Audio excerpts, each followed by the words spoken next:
Trust God in all of your ways. Because whenever you don't see a way out, He has already seen it through. Whenever you sit down, He stands up. Whenever you are weak, He is strong. Whenever you make a decision, He said it's position. Whenever you think you failed, He said it will prevail. Whenever you think that you made that wrong turn, He said it was a right turn. All the good and the bad works for those who love the Lord. If you are a believer, if you believe our Father, then believe Him in the good and the bad. Believe that you cannot fail. His words will not fail. That everything that He's doing is for your good. It's going to work out.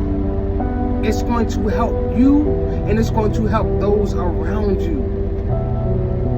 He feels everything you feel. He sees everything you see. He hears everything you hear. When Jesus was being persecuted, when He was going through that crucifixion, He said, Lord, why do you forsake me?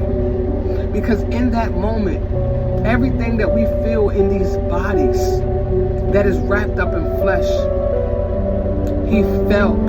Can you imagine the emotions, the thoughts, and the things that was going through His mind in that moment?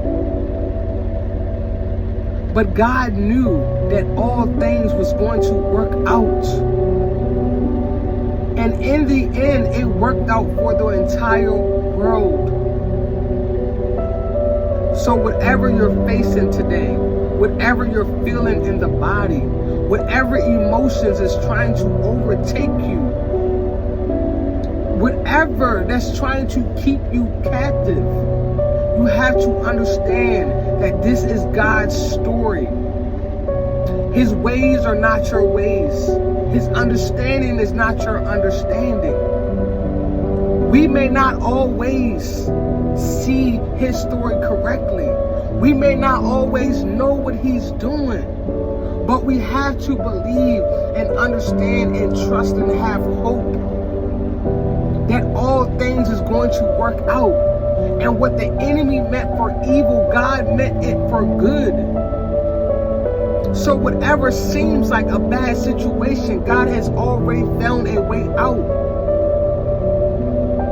You have to believe Him in the good and the bad. Don't believe yourself. Believe the Spirit of God. Believe the Father. Believe the Son. Believe everything that you see around you that He created. And understand it was created for our good, not for our bad. That understand that the Lord is for our good. He's not for the bad. It just seems that way sometimes because we don't always understand the Lord and all of His ways and what He's doing. But when you are willing, when you are intentional, when you want the Father and want to understand everything that is happening to you in this world, in your body, all of these things, He will give you peace past all your understanding. So today, whatever you're feeling, whatever you're going through, whatever is trying to overtake you, whatever is coming up against you, you have to understand that He already made a way out. You have to understand that the weapon may form, but it will not prosper. It may get this close to you, and you may feel it. But you have to understand who He is when that feeling comes. Understand who He is when that thought comes. Understand who He is when that situation or problem comes. And understand that He's bigger than problems, than situations. And to understand that in His kingdom there are no problems or situations. There is only problems and situations in the flesh, or that we think is a problem or situation. But there's no problems or situation in his kingdom. And you have to see it that way. You have to see it that way no matter what your eyes are trying to do to you, or your thoughts, or the body. You have to choose the spirit at all times. You have to understand what he created, what's inside of you. And forget about what your flesh is trying to do to you. Forget about what those feelings or emotions and where they're trying to take you, what they're trying to make you feel, how they're trying to hold you captive and keep you in prison. And then think about the Spirit of God, the fruits of the Spirit, who God's spirits are, who his children is, who his believers is, who his chosen ones is, what he created. All in a nutshell, what he created. Because there's no favoritism, and there's no favoritism in his kingdom. So you're not special. God is special. What he created is special. And he sees you the way he sees his son. He sees your heart. He doesn't see your mistakes. He doesn't see your choices that you made that you think is bad. All things work for those who love the Lord. What the enemy meant for evil, God meant it for good. So every choice, every mistake, everything that you have done doesn't matter. He sees your heart. He sees what he created.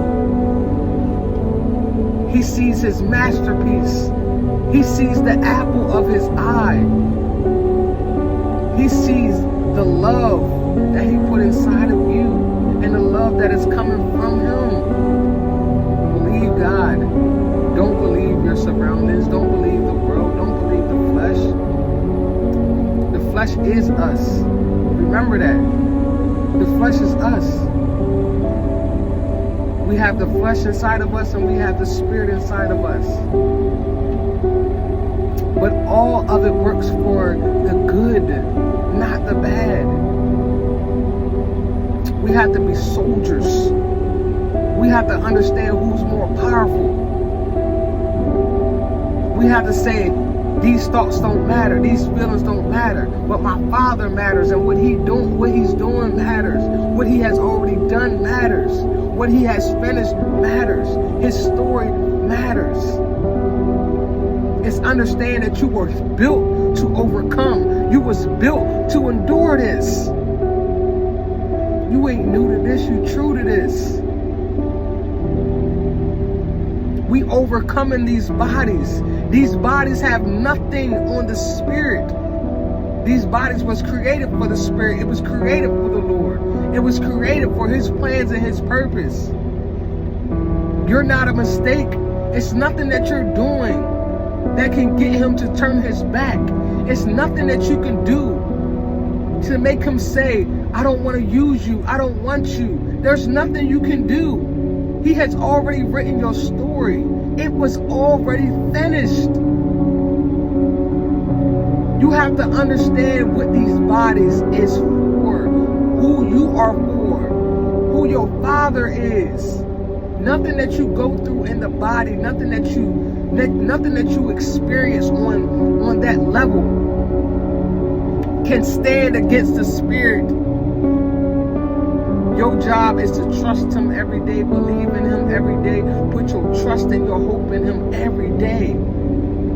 And deny your flesh. Deny your flesh. Submit your body daily, a living sacrifice, holy and righteous unto the Lord. Because the flesh in us is dying. These bodies going to die, but the spirit won't. And that's who you are. You're being used. You was put here to be used. He's using all of you. But in the midst of him using all of you, in the midst of you going through those experiences, those trials and tribulations, in the midst of all of these things that seems like it's going to overtake us, who is our Lord? Who has he created? has He created us to do? Overcome, overtake, endure, stand up. We was built for war. We was built for this. We was built for the fight. The Lord will not lose. He created all things. He created the good and the bad. He reigns on the just and unjust. You're powerful. You're more powerful than you can think or imagine. You just have to stay out of the flesh. Stop listening to the flesh. Stop listening to yourself, because it's yourself against yourself. If you understand what I'm saying, it's you against you. You have to believe the Spirit. That's where understanding and knowing lies at. That's where peace lies at, in the Spirit. We're created to be a gift, just like Jesus was. But in order for you to be the gift, you have to understand who you are, and the good and the bad, and the right and the wrongs, and understand that you're never wrong, that you're always right, because you can depend on our God that is always right, and that created everything for the good. When you are weak, He is strong, you guys. Put a smile on your face. Believe Him. Not your family, not your friends, not your kids, not your husband. Believe Him. He said, don't put your trust in man. Why? Because the body is wrapped up in flesh. Flesh is already defiled. Flesh is going to make a lot of decisions, or flesh is going to commit or it's going to be a lot of mistakes in these bodies. There's going to be a lot of things that we don't like. There's going to be a lot of things that we face in the flesh. But who is our Father in the Spirit? Because we are spirit, we are not flesh. Which one are you going to believe? He's with you. Remain in me and I remain in you. He's with you at all times. He loves you more than you could ever love Him. But He wants you to understand who you are, what you was created for, who your Father is, when all of these things try to come up against you. And understand that these things can't overtake you because of who our Father is. I love you guys, but the Father loves you more. Have a good day.